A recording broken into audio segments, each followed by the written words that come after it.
L'huile de noix de coco est au sommet de sa hype en tant qu'alternative pour toutes les huiles de cuisson aux États-Unis, notamment lorsque deux bombes lui tombent dessus, l'une de l'American Heart Association et l'autre d'un chercheur de Harvard qui va jusqu'à la qualifier de pur poison. Alors, est-ce que l'huile de coco va tous nous tuer ? C'est ce qu'on va voir dans cette vidéo. Si tu es nouveau sur cette chaîne, bienvenue, moi c'est Clément, je parle de nutrition et d'hygiène de vie au service de ton énergie au quotidien, également de ta clarté mentale, ta capacité de concentration et fatalement sur ta productivité et l'impact que tu peux avoir dans tes projets, qu'ils soient professionnels ou personnels. Alors déjà, on va adresser ce problème qui est souligné par la AHA, donc l'American Heart Association et ce chercheur de Harvard, mais on va essayer d'aller un petit peu plus loin parce que je pense qu'il y a plus à dire sur l'huile de coco en positif tout comme en négatif. Mais d'abord je vais adresser le problème principal qui est soulevé par ces deux organismes, qui est le fait que ça part du principe que l'huile de coco est une graisse saturée et que du coup les graisses saturées elles ont tendance à augmenter le taux de cholestérol LDL, donc de mauvais cholestérol. Alors je mets des guillemets, si t'as pas vu ma vidéo sur le cholestérol, j'ai fait deux vidéos consacrées totalement au cholestérol, une sur le fonctionnement et une sur les astuces pour résoudre les problèmes liés à ça. Si tu les as pas vues, je t'invite vraiment à les voir, je te mets une petite fiche à droite comme d'habitude. Donc si tu fais partie des personnes qui fuient les graisses saturées pour ça, eh ben oui, l'huile de coco est une graisse saturée, elle est solide à température ambiante, donc très majoritairement saturée. Et parti de ce principe-là, c'est normal d'accorder du crédit, surtout à des institutions comme ça qui sont l'American Heart Association et puis bon, ce chercheur qui a quand même Harvard, le grand nom Harvard derrière lui, qui lui donne tout de suite beaucoup de poids, mais c'est intéressant et assez important de creuser derrière et de voir un peu ce qu'il y a derrière. Tout d'abord, on va parler de cet argument de la graisse qui va être mauvaise parce que c'est une graisse saturée, qui en soi n'est pas valable. Pourquoi ? Parce que déjà, il y avait une recherche qui avait été faite il y a très longtemps qui faisait un lien entre les pays qui consommaient le plus de graisse saturée et les maladies cardiovasculaires. Cette recherche était totalement imparfaite dans la mesure où le chercheur avait vraiment choisi les pays qu'il allait inclure dans sa recherche qui allaient dans le sens de ce qu'il essayait de démontrer et qu'il a volontairement un peu oublié d'autres peuples, d'autres populations qui elles n'avaient pas du tout ces problèmes. Des populations qui représentent vraiment ça, ça va être la population Maasai par exemple qui existe encore aujourd'hui, hein, ou la population Inuit qui ont 50 à 60% de leur apport en graisse sont des graisses saturées et pour autant ils n'ont aucun problème de maladie cardiovasculaire. Donc la graisse saturée en elle-même n'est pas un problème, ça va être la qualité de la graisse saturée qui va être importante, notamment j'en parle dans ma vidéo sur la viande où je te parle du fait que c'est la qualité de cette graisse saturée, sa teneur en oméga 3, oméga 6 notamment. On a diabolisé ce type de graisse pour des mauvaises raisons en partant du principe que si la graisse était solide à température ambiante, elle boucherait tes artères dans ton corps. Mais c'est pas vrai. Je te mets d'ailleurs du coup des recherches en description comme d'habitude si tu as envie de vérifier tout ça.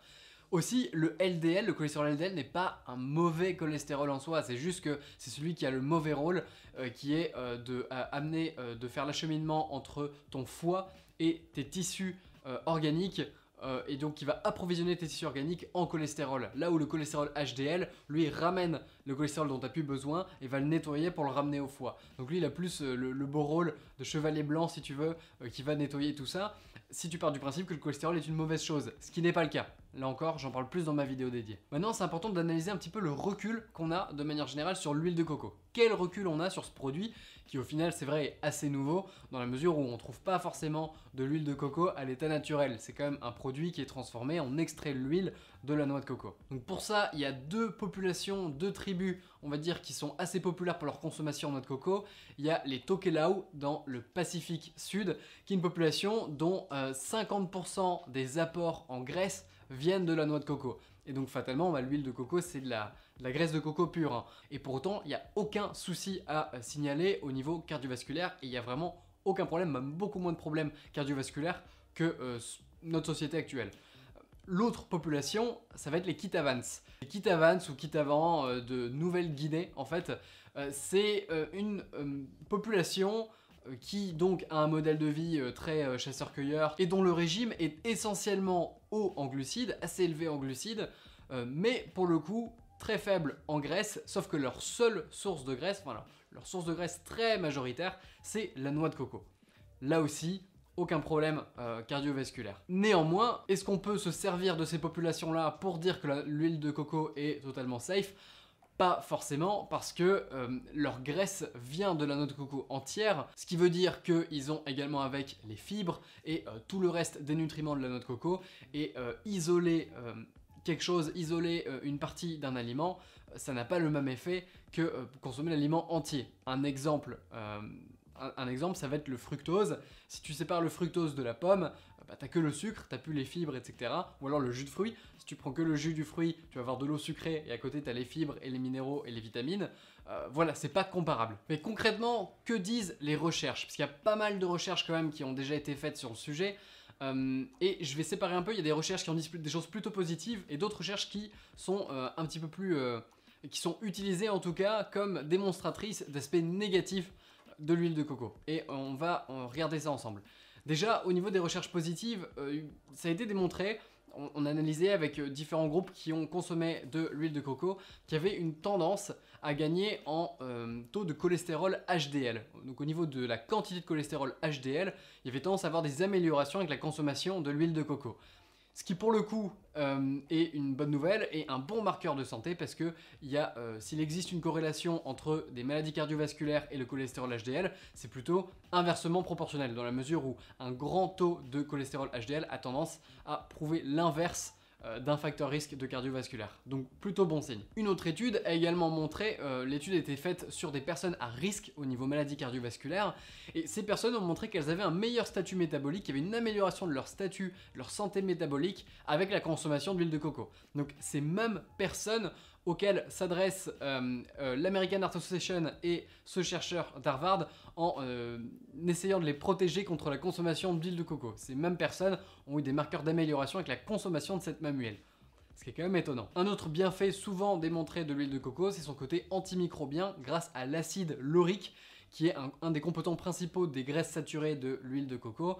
Et là, c'est plus pour la partie cosmétique. Si tu l'appliques à des endroits, ça va avoir un effet antimicrobien et c'est utilisé notamment par des sportifs en cas de blessure. Maintenant, voilà, on sort de la partie consommation alimentaire, mais ça restait pertinent, je pense, à souligner. Et enfin, il y a eu une expérience là qui a comparé deux groupes. L'un consommait pendant 3 mois de l'huile de coco et l'autre de l'huile d'arachide. Ce qui s'est passé, c'est que le groupe consommateur d'huile de coco a eu des bien meilleurs taux de cholestérol HDL et également de facteurs d'anti-inflammation, non inflammatoires en tout cas. Bon, là-dessus, c'est pas vraiment étonnant. Et je suis pas sûr que ça prouve grand chose au niveau de l'huile de coco parce que l'huile d'arachide de base, si tu as vu ma vidéo d'ailleurs dédiée sur les huiles toxiques à ne surtout pas consommer, il y en a 9. L'huile d'arachide en fait partie, c'est ultra inflammatoire. Et donc, suite à cette étude, pour moi, on peut davantage dire que l'huile d'arachide est pas bonne plutôt que de dire que l'huile de coco va être particulièrement bonne. Mais voilà, en tout cas, ce sont les études qui sont souvent utilisées pour démontrer les bienfaits de l'huile de coco. Maintenant, il y a des études qui, elles, sont plutôt utilisées pour montrer les effets négatifs de l'huile de coco. Un premier reproche qui peut être fait à l'huile de coco, c'est son côté rassasiant. En fait, en quantité égale, l'huile de coco va avoir beaucoup moins d'effet de satiété que l'huile MCT Oil pour Medium Chain Triglycerides, qui est notamment un complément qui est pas mal utilisé pour les personnes qui essayent de rentrer en régime de cétose et qui est utilisé du coup directement comme énergie par les personnes qui sont en état de cétose. Je rentre pas dans les détails sur le régime cétogène, mais voilà, il y a ce point négatif qui est fait sur l'huile de coco. Alors ce qu'il y a à voir derrière, qui n'est pas toujours mentionné derrière dans cette étude, c'est qu'il y a eu une troisième huile de comparaison et que l'huile végétale était la troisième huile comparée et qu'elle était encore moins rassasiante que l'huile de coco. Donc pointer du doigt l'huile de coco en disant qu'elle va être mauvaise et inciter à prendre de l'huile végétale en utilisant cette étude, c'est assez incohérent. D'autant que les compléments aujourd'hui de MCT Oil, d'huile MCT, sont principalement des produits faits à base d'huile de coco qui justement est assez riche en medium chain triglycerides, donc triglycérides à chaîne moyenne en français. Enfin, une autre étude là a comparé la consommation d'huile de coco avec l'huile de Cartam, avec différents groupes. différents groupes d'individus. De manière générale, les individus ont réagi de la même manière aux deux huiles, même ratio de cholestérol, à l'exception d'une personne. C'est bien, l'expérience a eu le mérite de le montrer et de le démontrer. Il y a une personne qui a moins bien réagi à l'huile de coco, qui a montré des moins bons marqueurs qu'avec l'huile de cartame. Et après, chaque personne est différente et on ne peut pas en déduire grand chose. Mais c'est important, je pense, de le souligner, d'autant que l'huile de cartame est une huile végétale plutôt toxique. Et personnellement, je trouve que cette étude, elle va au moins montrer que l'huile de coco n'est pas miraculeuse, hein. Elle va pas forcément être bien meilleure qu'une autre huile, ça reste une huile. Et donc le fait qu'on arrive au même ratio de cholestérol total et d'HDL pour les personnes qui consomment les deux huiles, ça démontre en tout cas un petit peu que dire que l'huile de coco est la panacée et l'huile absolument magique et parfaite et à consommer absolument en exclusivité, c'est pas forcément la conclusion que j'en tirerai. Donc tu l'auras compris, on n'a pas vraiment d'argument contre l'huile de coco. Cela dit, les arguments pour l'huile de coco ne sont pas non plus miraculeux.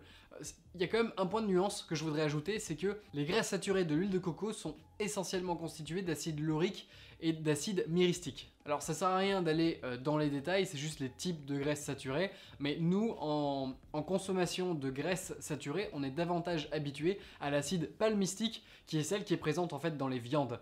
Et le fait qu'on soit moins habitué à ce type de consommation montre qu'on a quand même peu de recul à la consommation d'huile de coco pure. Et donc personnellement, je te déconseille de l'utiliser comme huile de cuisson exclusive ou comme huile exclusive de manière générale. Alterne, utilise également de l'huile d'olive. Pour le coup, l'huile d'olive, on a pas mal de recul dessus, ça va être très bon pour toi. Ou simplement les graisses des animaux que tu cuisines, des animaux sauvages ou nourris à l'herbe pour ce qui est du bœuf, ou par exemple notamment un beurre clarifié. Si tu as suivi également ma vidéo sur le beurre clarifié, je t'apprends à faire un beurre clarifié maison. Voilà, tout ça, ça va être des bonnes graisses qui pour le coup, là, si tu alternes entre les différentes graisses, en tout cas, tu risques vraiment rien. Il n'y aura pas de contre-indication à la consommation d'huile de coco. Donc en conclusion, pour résumer la vidéo, l'huile de coco peut avoir des facteurs intéressants au niveau anti-inflammatoire sur certaines populations. On n'a néanmoins pas tant que ça d'études, pas d'études et de recul suffisants pour montrer que ça va être une solution miracle à ce niveau-là.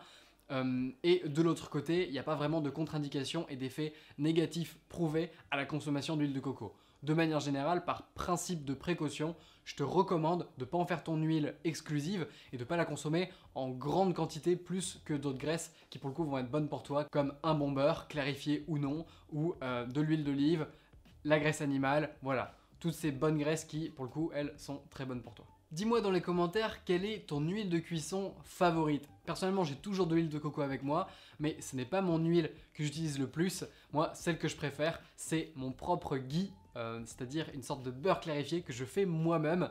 Toi, quelle est la tienne? Ça m'intéresse, dis-moi en commentaire. Comme d'habitude, je te mets toutes les études scientifiques dont je t'ai parlé en source en description. J'espère que tu auras appris pas mal de choses dans cette vidéo, en tout cas c'était vraiment mon objectif. Si tu veux aller plus loin, tu peux t'inscrire à ma liste email, je te mets un lien en description, j'envoie 2 à 3 emails par semaine maximum.